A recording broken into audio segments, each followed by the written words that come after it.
eu não sentia que tinha um vazio na minha vida que precisava ser preenchido. Não era tipo, tá faltando alguma coisa, algo mais nessa vida. Não era assim. Eu pensava, eu tô bem. Gosto do meu trabalho, da minha vida. Depois de me formar, eu me mudei para Londres para trabalhar. Eu dividi um apartamento e um dos rapazes era cristão. E eu tinha uma certa cisma com aquele cara. Eu pensava, o que ele tem que eu não tenho? Então, o que realmente desafiou a minha vida foi ver uma pessoa que vivia com mais propósito, alegria e sentido do que eu. E esse foi o gatilho que me fez querer explorar isso. E foi ele quem me convenceu a experimentar o Alpha. Eu estava muito nervoso, porque eu nunca tinha ido à igreja, eu não sabia o que esperar. E eu achei que não haveria outra pessoa como eu. Eu pensava, eu quero argumentos racionais, eu quero, realmente me envolver nisso, eu quero ser persuadido, eu quero fatos. Eu fiquei surpreso que semana após semana, aquilo permitiu que eu explorasse algumas das questões e quando eles disseram, agora vamos ter um fim de semana, eu pensei, ok, se é para completar isso, eu quero ir para o fim de semana e fazer até o final. E no sábado à tarde, tivemos uma sessão sobre como ser cheio do Espírito Santo. No final daquela sessão, a pessoa que liderava disse, se você, em vez de apenas falar sobre isso, se você quiser ser cheio do Espírito Santo, estenda suas mãos à sua frente, ore e peça para ser cheio do Espírito Santo. Eu tive um momento muito estranho. Eu estava segurando a cadeira na minha frente, lutando comigo mesmo para decidir se devia ou não me abrir e estender minhas mãos, e nada aconteceu. Aí então eu saí de lá, então eu pensei, bom, há duas explicações. Ou Deus não é real e todos aqui estão tendo uma alucinação coletiva, só que eu realmente não acreditava naquilo porque eu via que era real para eles. Ou Deus é real, mas não quer me conhecer. Então eu voltei pro quarto onde eu dormia e aí fiquei me confrontando com aquilo e foi muito embaraçoso, mas eu estava deitado na cama e quando eu comecei a chorar eu tava de bruços. E aí eu orei pela primeira vez e aí disse, Deus, eu realmente lamento que eu seja tão mal para você querer conhecer essas pessoas menos eu. Mas eu acho que você é real e eu quero só conhecer você devidamente. Aí eu tive essa sensação de que precisava me virar na cama e me virei. E naquele momento, de alguma forma, eu senti uma paz avassaladora. Foi como sentir uma alegria muito profunda. E eu soube naquele momento que Deus era real e que Ele me amava. E Ele não respondeu todas as minhas perguntas, mas aquilo era o menos importante. Aí eu sentei na beira da minha cama e pensei, o que eu vou fazer agora? Aí eu abri aleatoriamente a minha Bíblia e li o primeiro versículo que eu encontrei. Um versículo em Romanos que diz que quem vive de acordo com o Espírito deseja o que o Espírito deseja. E ali eu soube que não precisava fazer nada. Eu entendi que Deus faria o resto e que eu só tinha que dizer sim e Deus me ajudaria, me transformaria e me ajudaria a viver esta vida.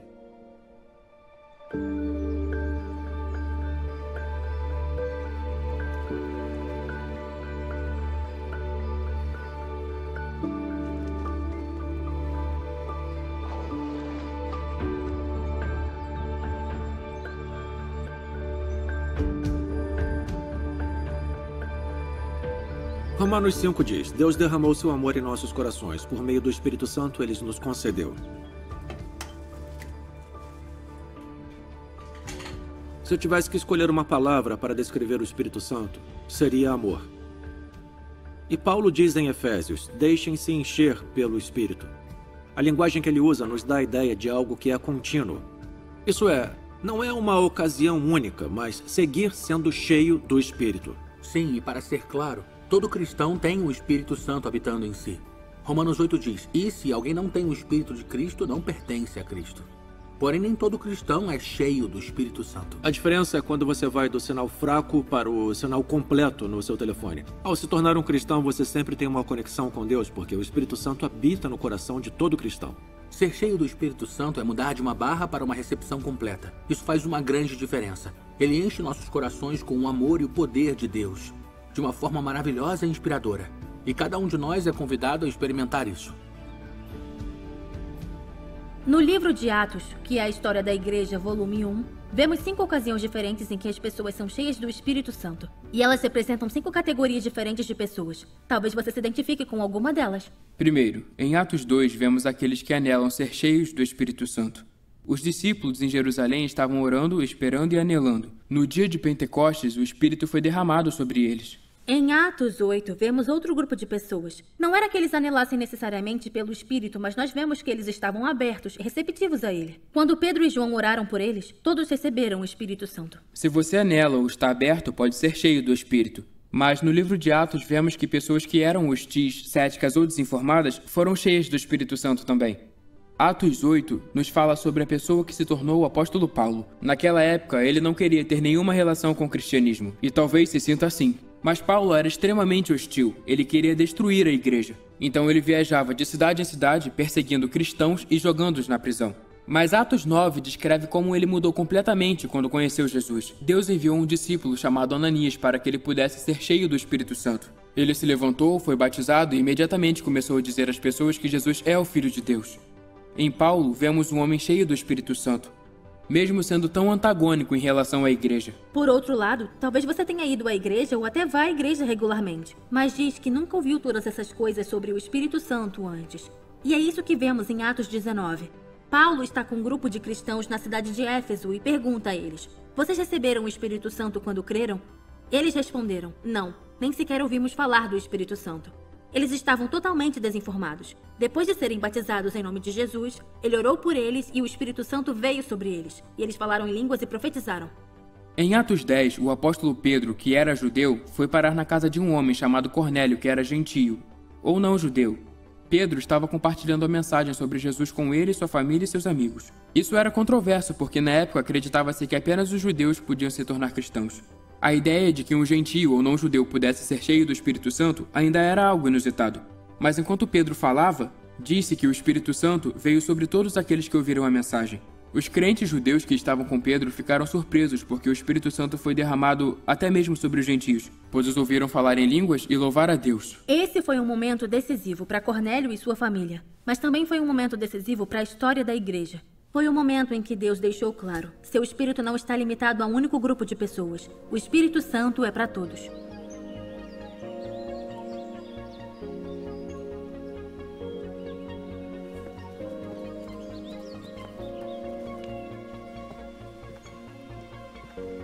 O apóstolo Paulo nos diz que Deus derramou o seu amor em nossos corações por meio do Espírito Santo, que ele nos concedeu.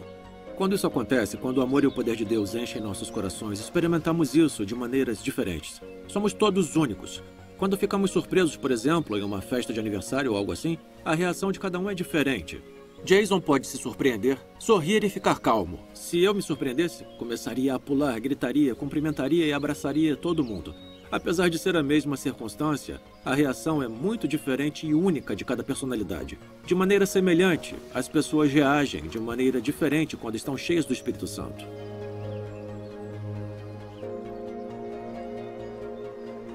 Jesus diz que a experiência do Espírito Santo é como nascer de novo. É um novo nascimento, no sentido de que tudo ganha vida.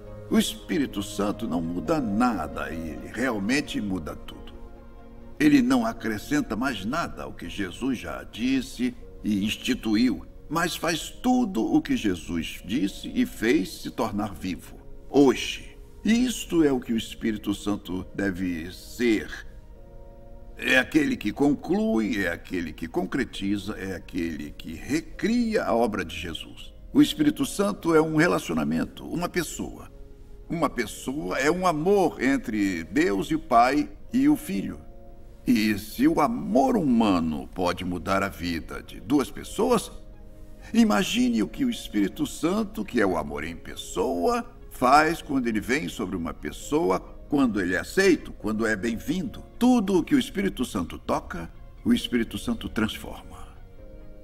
Por isso é normal que a experiência do Espírito Santo provoque algumas mudanças, até nos nossos sentimentos, nas nossas emoções, na maneira como nos expressamos.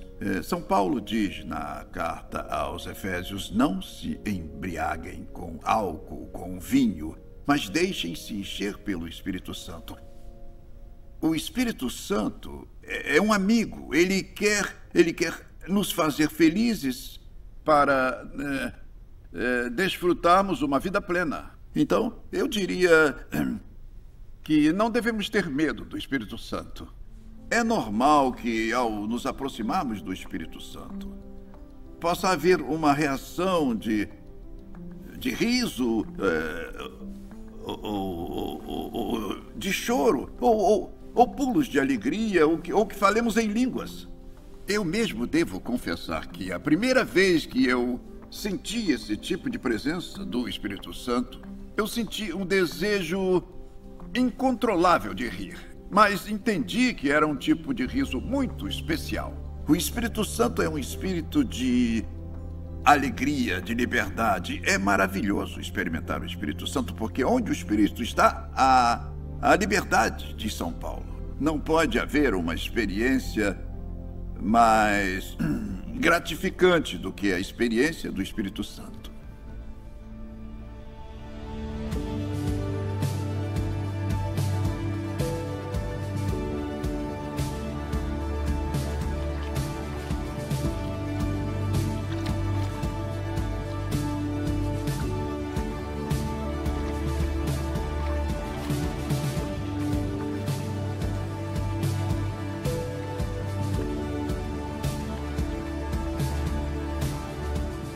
Às vezes experimentamos o poder e o amor de Deus de uma maneira física, e isso é simplesmente um sinal de algo mais profundo acontecendo. E o que Deus faz em seu coração é mais importante do que qualquer experiência física.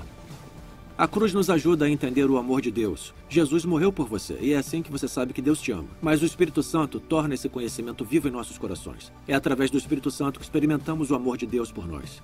E quando Deus se torna real em nossos corações, a resposta mais natural é esse desejo crescente de expressar amor de volta, às vezes em canções de louvor ou oração. Em Atos 10 diz que aqueles cheios do Espírito foram ouvidos exaltando a Deus e falando em línguas.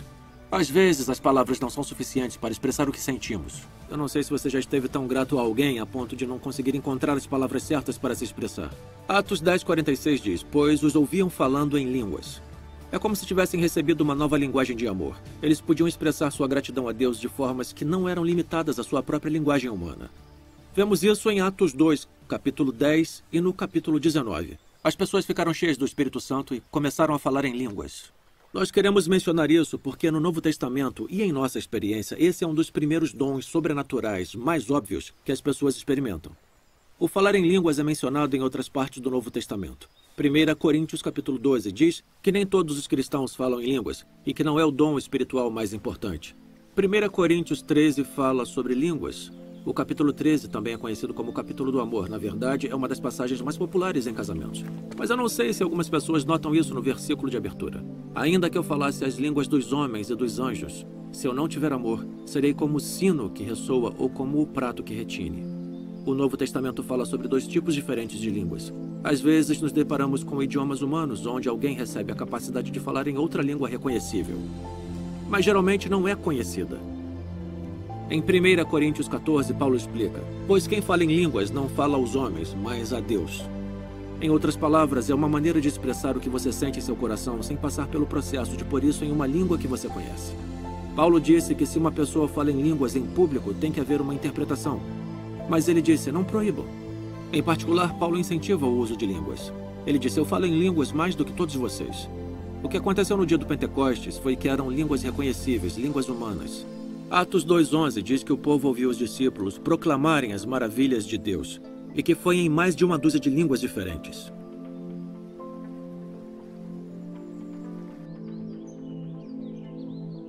Talvez já tenha percebido que nessa sessão não tivemos intervalos para bate-papo. Isso é porque quisemos dar mais tempo para que você, caso queira, ore e peça a Deus que encha seu coração com o Espírito dele. Eu me lembro de estar em um fim de semana muito parecido com o do Alpha e Mike Pilavaty estava falando. Ele disse que queria convidar o Espírito Santo a vir. Eu nunca tinha ouvido essa frase. Ele não pedia a Deus para se mostrar como se não estivesse lá. Ele pedia ao Espírito Santo que viesse e trabalhasse em nossas vidas. Eu me recordo de estar de pé com centenas de pessoas enquanto ele orava: vem, Espírito Santo, esperamos por ti. Fomos encorajados a orar o mesmo e eu orei: vem, Espírito Santo. Não houve pressão para forçar nada, ele disse. Nós não pressionamos o Espírito Santo. Ele desce. E enquanto eu esperava, senti o amor de Deus. Depois ele encorajou alguns dos líderes a orar pelo povo e um cara chamado Luke pôs a mão no meu ombro e começou a orar por mim. E honestamente, eu não lembro exatamente da oração, mas eu me lembro de como eu me senti, porque eu fiquei impressionado com o amor de Deus, pois encheu meu coração com seu Espírito Santo. Naquela noite, Deus se tornou real para mim de uma maneira nova e pôs um sonho no meu coração de proporcionar que outros experimentassem o mesmo amor. Quero muito espaguete.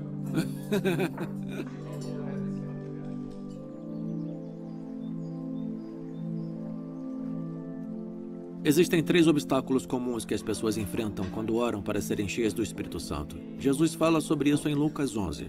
O primeiro é a dúvida. A dúvida soa assim: eu não acho que se eu pedir, eu vou receber. Jesus diz: por isso lhes digo, peçam e lhes será dado. Imaginem os discípulos pensando: não tenho certeza. E continua: busquem e encontrarão. Batam e a porta lhes será aberta. E eles dizendo: sim, talvez. Talvez para ele, mas não para mim. E Jesus continua: pois todo o que pede, recebe. O que busca, encontra. E aquele que bate, a porta será aberta. Outra barreira pode ser o medo. O medo do desconhecido ou até o medo de que, se pedirmos ao Espírito Santo, podemos terminar com algo que não queremos. Mas olha o que Jesus diz a seguir. Qual pai entre vocês, se o filho lhe pedir um peixe, em lugar disso lhe dará uma cobra, ou se pedir um ovo, lhe dará um escorpião?